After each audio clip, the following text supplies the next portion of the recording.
Nagato's Rinnegan has always been one of the most mysterious and iconic powers in the entire Naruto universe. But here's the twist a lot of people don't realize at first. Those eyes were never his to begin with. The truth is actually way darker. Nagato didn't awaken the Rinnegan naturally. And he wasn't born with some divine destiny. The eyes were planted inside him when he was still a child, long before he even knew who he wanted to become or what kind of world he dreamed of creating. And the person behind it, Madara, was the true awakener of the Rinnegan. After achieving the power himself near the end of his life, he secretly transplanted the eyes into Nagato, using the Uzumaki clan's insane chakra reserves as a vessel that could actually withstand their overwhelming power. And Nagato? He had no idea. He grew up sincerely believing that the Rinnegan was his birthright, something he was destined to use to bring peace to the ninja world. But fate didn't write that story. Madara did. Madara chose Nagato because of his Uzumaki lineage, one of the toughest bloodlines in existence. They're known for massive chakra pools and ridiculous vitality. A normal person would have died instantly from hosting the Rinnegan, but Nagato's body could endure it. In Madara's mind, Nagato was never meant to be a hero. He was supposed to be a pawn, someone who'd eventually resurrect Madara through the Eye of the Moon plan. Nagato's life only pushed him deeper into that path. His parents died, his friends died, and losing Yahiko shattered whatever innocence he had left. From there, his vision of peace twisted into something darker: peace through control. Peace through fear. Peace through overwhelming force. With Jiraiya guiding him early on, Nagato mastered the Six Paths abilities. But his real body became too frail to fight. Old wounds and his own power burned him out from the inside. So instead of fighting personally, he created the Six Paths of Pain, 6 corpses connected to him through black receivers, each one specializing in a different ability. Together, they formed one of the most terrifying fighting forces ever shown in the series. And sure, the Rinnegan gave him godlike power. But nothing that strong comes without a cost. Techniques like Shinra Tensei, the shockwave that wiped out the entire Hidden Leaf village, demanded a monstrous amount of chakra. Every use brought Nagato closer to collapsing entirely. And when he finally used the Rinne rebirth technique to restore every life he had taken during the invasion, that was the final price. His life ended there. His story closed with a moment of redemption, but also the painful truth that he was a weapon shaped by someone else's hand. Madara Uchiha's Eternal Mangekyo Sharingan. These eyes are iconic, not just because of their visual design, but because of the brutal road Madara took to obtain them. The Eternal Mangekyo doesn't just appear. It requires a transplant, and in Madara's case, he took the eyes of his younger brother, Izuna Uchiha. Izuna wasn't just some background character. He was a legitimate prodigy, awakening the Mangekyo around the same time Madara did. The two fought together through countless clan wars, pushing themselves to the edge. But like every Mangekyo user, the more they used their power, the faster their eyesight deteriorated. With war raging and their clan depending on them, Madara made the hardest decision of his life. There are 2 versions of the story. One says Izuna willingly gave his eyes to Madara as a final act of loyalty, wanting his brother to continue protecting the clan. The other suggests Madara took them by force. But honestly, the second version barely holds up. Madara genuinely cared for Izuna. He wasn't the kind of brother who'd betray his own blood. Because they were siblings, the transplant succeeded perfectly. And from that moment, Madara unlocked a new tier of power, the Eternal Mangekyo Sharingan. No more blindness, no more losing vision with every battle. Just pure, limitless strength. With this upgrade, Madara summoned a fully formed Susanoo, a massive warrior of chakra capable of slicing mountains like they were butter. Later, he even armored the 9 tails inside Susanoo's skeletal frame, turning the beast into an apocalyptic weapon. The chakra cost was insane, but Madara's endurance made it look effortless. With his Eternal Mangekyo, Madara became a living legend, the only man able to stand toe-to-toe with Hashirama Senju, the god of shinobi, in their historic final battle at the Valley of the End. Kakashi's Sharingan. It's one of the most iconic images in Naruto, the copy ninja with the single red eye. But the story behind that eye is emotional in a completely different way. That Sharingan didn't belong to Kakashi originally. It belonged to Obito Uchiha, his teammate under Minato, and the two couldn't be more different. Obito was emotional, full of heart, and always ready to throw himself into danger for his friends. Kakashi was strict, cold, obsessed with rules and missions over emotions. They clashed constantly, but deep down, they respected each other more than anyone else. During the Third Great Ninja War, Kakashi lost his left eye in a battle. And Obito was crushed under a boulder right after awakening his own Sharingan. With his final breath, at least he thought it was his final breath, Obito gave Kakashi his newly awakened eye as a gift for becoming a Jonin. And as a reminder to look at the world through a different perspective. A perspective that valued comrades over rules. But there was a problem. Kakashi wasn't an Uchiha. His body couldn't handle the Sharingan's chakra drain. Worse, he couldn't turn the eye off. So he covered it with his forehead protector anytime he wasn't fighting. Using the Sharingan drained him so badly that after every intense battle, he was completely wiped out. Even so, Kakashi mastered the eye like no one expected. He copied over 1,000 techniques, gained the ability to read movements like an Uchiha, and broke through enemy genjutsu with ease. He became known as Copy Ninja Kakashi, a legend built on a borrowed power and his own genius. After Rin's death, a moment that shattered both their lives, something extraordinary happened. Kakashi and Obito awakened the Mangekyo Sharingan at the exact same time. Even though they were in different places, living completely separate fates, Kakashi gained access to Kamui, an incredibly rare space-time technique that allowed him to warp objects, attacks, and even people into another dimension entirely. It was a power so dangerous that almost no one in the ninja world had any real defense against it. But like every Mangekyo, Kamui had a cost. Every use tore through Kakashi's chakra reserves and caused agonizing pain. He could only use it a limited number of times before becoming totally incapacitated. Fast forward to the Fourth Great Ninja War. Obito returned as an antagonist. And after finally reaching the end of his path, he passed on his remaining power to Kakashi. For the first time ever, Kakashi awakened both Mangekyo Sharingan. That allowed him to summon a perfect Susanoo, a massive, fully armored chakra warrior that only elite members of the Uchiha clan had ever achieved. Kakashi, a non-Uchiha, wielding a complete Susanoo? That's something no one expected. And it became one of the most iconic highlights of the war. Sasuke's eternal Mangekyo Sharingan. Just like Madara before him, Sasuke's road to upgrading his eyes was paved with sacrifice. After awakening the Mangekyo Sharingan from witnessing Itachi's death, one of the most emotional scenes in the series, Sasuke found his vision rapidly deteriorating. Mangekyo power came at a price, and Sasuke knew he would eventually go blind. That's when Obito offered him the truth about the Uchiha massacre and the option to take Itachi's eyes. But for Sasuke, the transplant wasn't just about gaining more power. It was about carrying the legacy of the brother who gave everything for him. Taking Itachi's eyes was like accepting a final gift, an unspoken promise that Sasuke would complete the mission Itachi never could. Once transplanted, Sasuke awakened the eternal Mangekyo Sharingan. He retained all of Itachi's abilities, like Amaterasu's eternal black flames, but also gained a new ability, Kagutsuchi. This technique allowed Sasuke to shape and control the flames however he wanted, into spikes, weapons, or massive waves of destruction.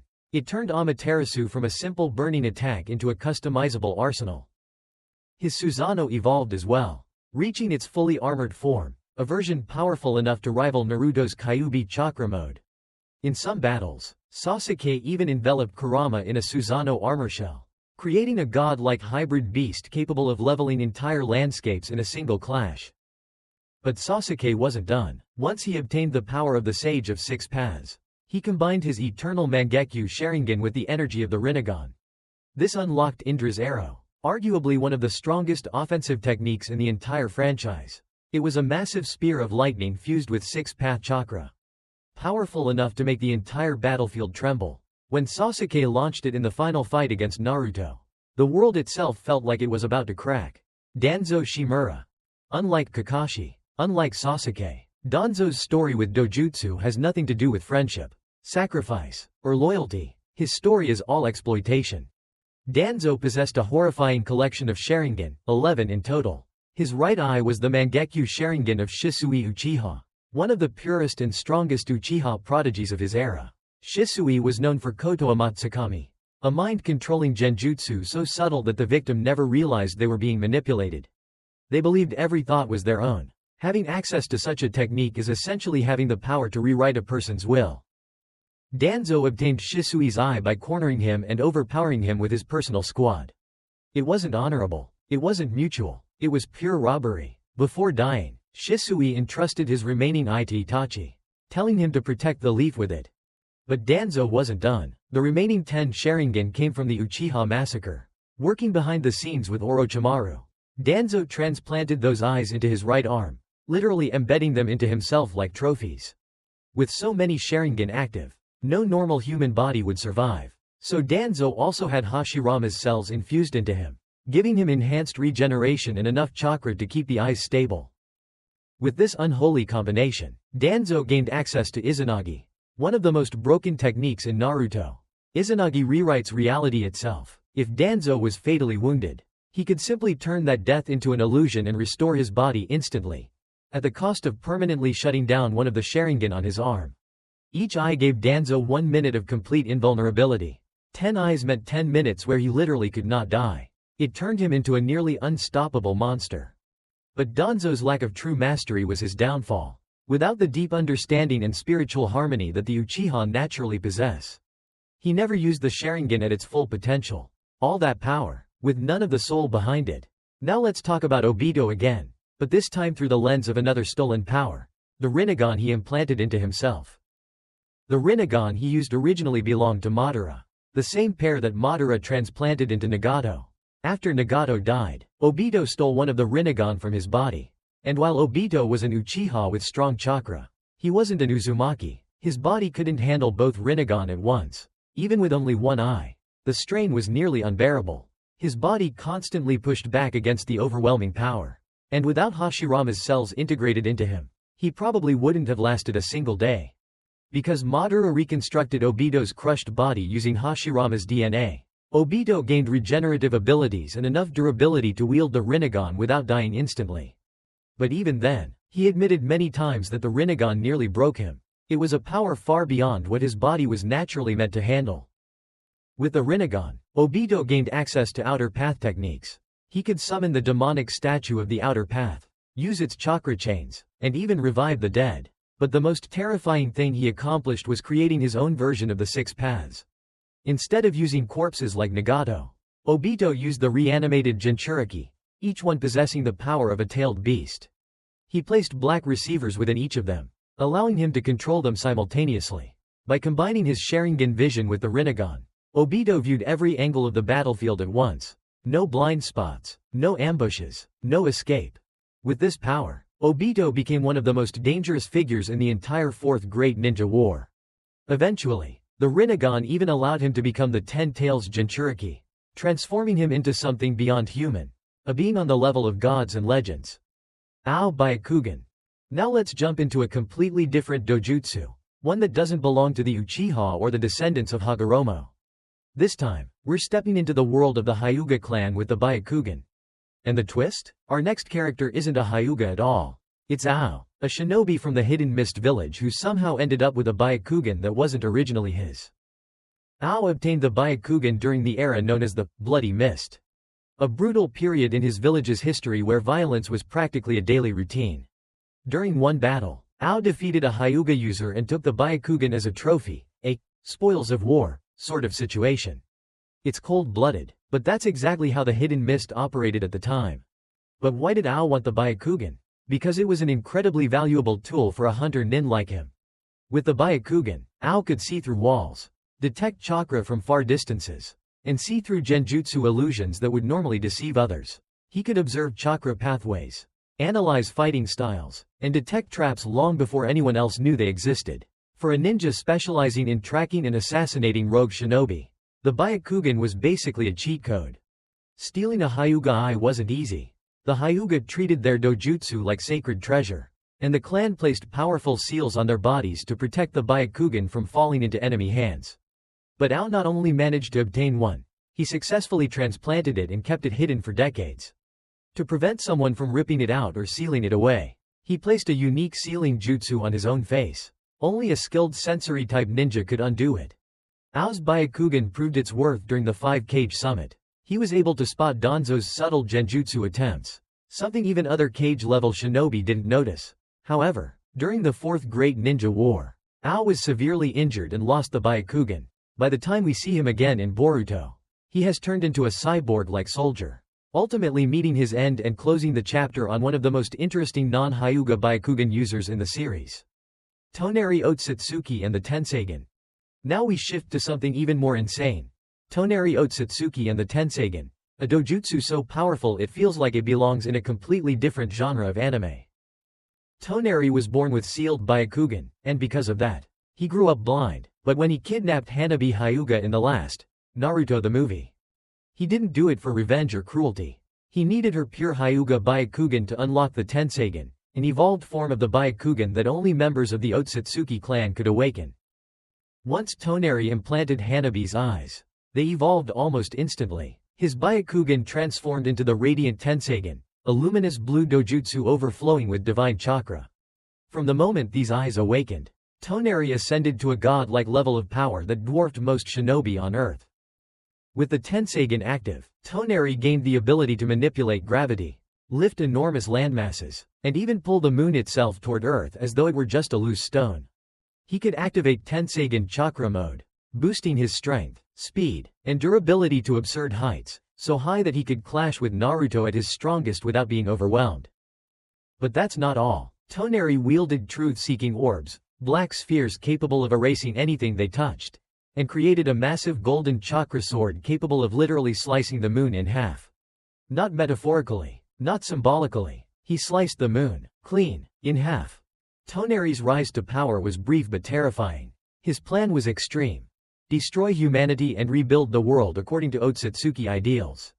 But after his defeat, Hanabi's eyes were returned to her, and Toneri went blind once more. Even so, his existence marked a major turning point for the Naruto universe. It showed that the story had expanded far beyond simple ninja battles. The threats were now cosmic, connected to ancient alien clans and universal-scale chakra systems. The introduction of the Tenseigan made it clear. The shinobi world wasn't alone in the universe.